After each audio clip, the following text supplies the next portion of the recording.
Chapter 45, Miles to Go. Running to catch a flight in her work clothes to find Ben's ex-mother-in-law wasn't how Pip imagined spending her first day alone with her crush, especially after he had cunningly violated his wife's privacy. The fact that Ben had taken revenge so quickly gave Pip the impression of someone revengeful and impulsive, which to her was strangely attractive. The only available flight that afternoon left them just enough time to rush to the airport. There was no opportunity for a shower or a change of clothes. Reaching into her bag, she pulled out a mint and offered it to Ben, who was lost in thought. His life had turned upside down 3 times in the last few months, twice that day, and it was about to happen again. Once Pip and Ben settled into their seats, they discovered they could access the internet during the flight, which was a huge relief. With a few-hour window and Adele's help, they managed to locate Sam's mother and the address where she had lived 15 years ago. "Let's hope she still lives there," Ben said. "It's a suburban neighborhood," Pip replied. "Even if she's moved, the new owners might have some information." "You know, I've had so much information thrown at me over the past few hours that I can't figure out why Sam did all this to me, to us. She kept me from seeing Jenna and told me her doctors believed my presence was hindering Jenna's improvement. Is that even true?" Ben sighed. Pip's heart broke for him. He didn't deserve this treatment, though she was one of the decision makers in the matter. Her judgment had been based on Sam's input. To them, Ben was a raging alcoholic who became more violent after the death of his young nanny, with whom he'd had an affair, according to Sam. Blake had been right. They had misjudged the entire situation and could be in a world of trouble. Pip didn't have the heart to tell Ben the whole truth. "I reckon Jenna got worse after you left," she said softly. "I have a feeling we'll be able to put an end to this soon." She caressed the back of Ben's hand. He hadn't noticed before, but Pip had a tattoo snaking from under her sleeve down her forearm. "What does it mean?" Ben asked, gesturing to the tattoo. "Blake doesn't want me to show it in the clinic, so I always have to cover it up," Pip replied, lifting her sleeve to reveal the rest of the design. It depicted a polymer chemical formula represented by 3 interconnected hexagons. A 4th hexagon connected at a different angle with O, N, and H at the ends of those lines. Beneath it, it read C20H25N30. "That is the nerdiest tattoo I've ever seen in my life," Ben chuckled. "Why doesn't Blake have any issues with tramp stamps?" Pip laughed out loud. "Are you talking about Naz?" "Hard to miss. She bends over a lot," Ben replied, unable to suppress his laughter. "No, his issue is only with mine. We have anti-drug abuse programs in our clinic, and he's worried that having a tattoo of LSD might be a little hypocritical." Ben pulled Pip's arm closer to examine the tattoo. "That makes sense. But I have to say, you are one eccentric woman. I always sensed there was so much mystery behind that calm face of yours." He had a way of complimenting women that felt genuine rather than creepy. "I'm guessing you're probably over mysterious women by now," Pip smirked. "I'm actually very open about my messed up past.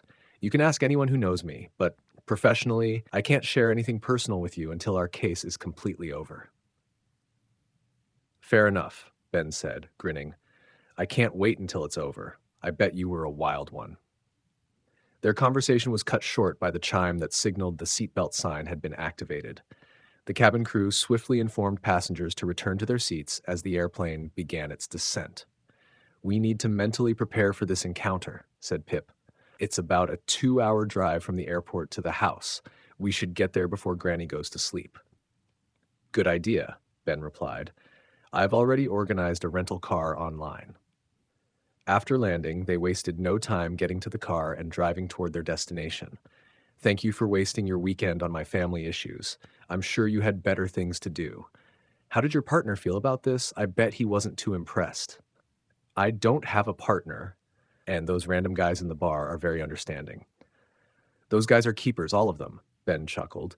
"But one thing I don't quite understand is why Sam insisted on having a child. She was never a very maternal person.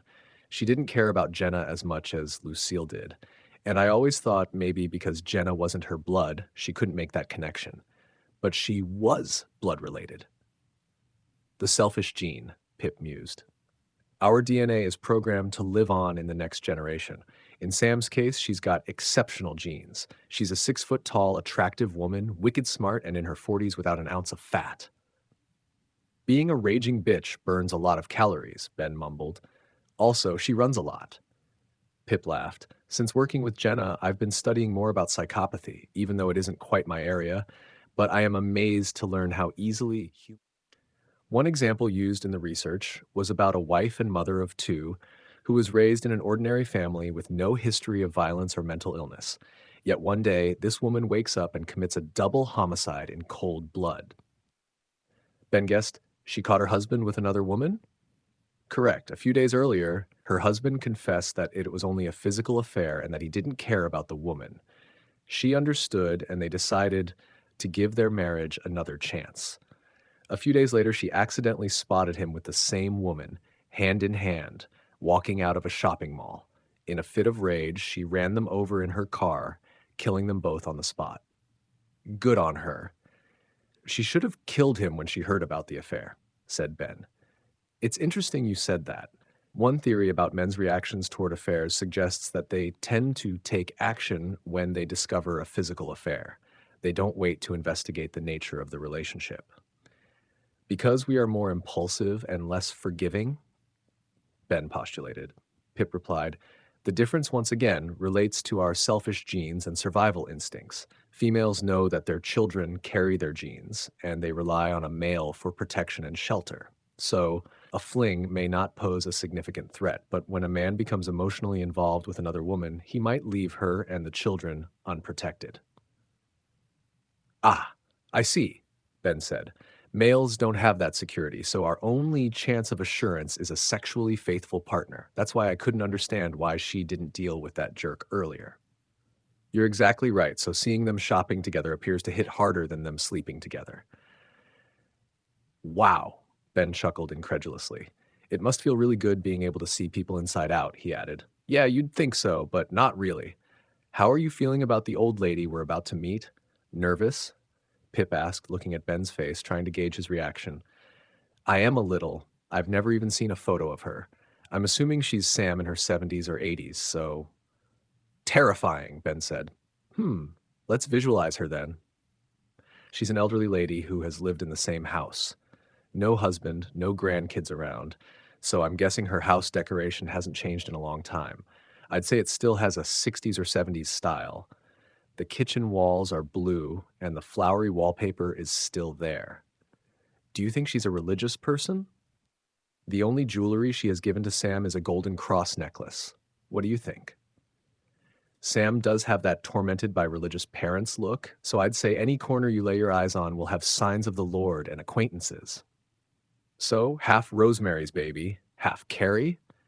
Ben asked with a straight face. Pip let out a fake shiver. That'll explain a lot, Ben said, and they both laughed. Then he continued, You're really good. What does she look like? She won't be in a wheelchair, but she might be using a cane. I can see her hair gray, wearing a flowery button-up blouse with a black skirt. The place smells old. Pip closed her eyes, looking as if she could actually smell it. Slow down. It should be that house on the right, said Pip. The house seemed well-maintained, maybe even recently renovated. The day was taking its last breaths before surrendering to the night. It was a medium-sized 2-story home with a small front yard and a couple of rose bushes. The lights inside were on. Moment of truth, said Pip. She might not be living here, so I won't have to explain why I've decided to visit my mother-in-law after 1,000,000 years, Ben said. Win-win situation. Let's get in and be told off either way. Pip said, pulling Ben's arm toward the front door and letting go when they rang the bell.